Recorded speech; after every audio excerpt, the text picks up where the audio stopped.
মাছ মাংস ছাড়াও দারুণ স্বাদের এই পোলাও কিন্তু খুব সহজেই বাড়িতেই বানিয়ে নিতে পারবে, আর খেতে কিন্তু দারুণ হয়। তো রেসিপিটা দেখো তাহলেই বুঝতে পারবে। এখানে কড়াইয়ের মধ্যে বেশ কিছুটা সাদা তেল গরম করে নেবো। এবার দিয়ে দেবো গোটা গরম মশলা ফোড়ন, তারপর আর একটা তেজপাতা, পেঁয়াজ কুচিটাকে দিয়ে ভালো করে কিছুক্ষণ ভেজে নেবো। এই সময় ছোটো ছোটো করে কেটে রাখা আলুর টুকরোগুলোকেও পেঁয়াজের সাথে ভেজে নেবো। পেঁয়াজটা যখন লাল লাল হয়ে ভাজা হয়ে আসবে, ওর মধ্যে দিয়ে দেবো আদা রসুন কাঁচা লঙ্কা বাটা আর স্বাদ মতো লবণ। ভালো করে মশলাটাকে কষাতে থাকবো।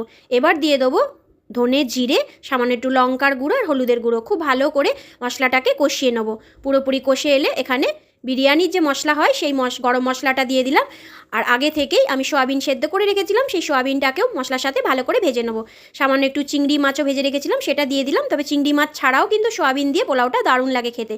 এরপর গোবিন্দভোগ চাল আগে থেকে ধুয়ে জল ঝরিয়ে রেখেছিলাম, সেটাকে দিয়ে খুব ভালো করে মশলার সাথে একটু ভেজে নেব।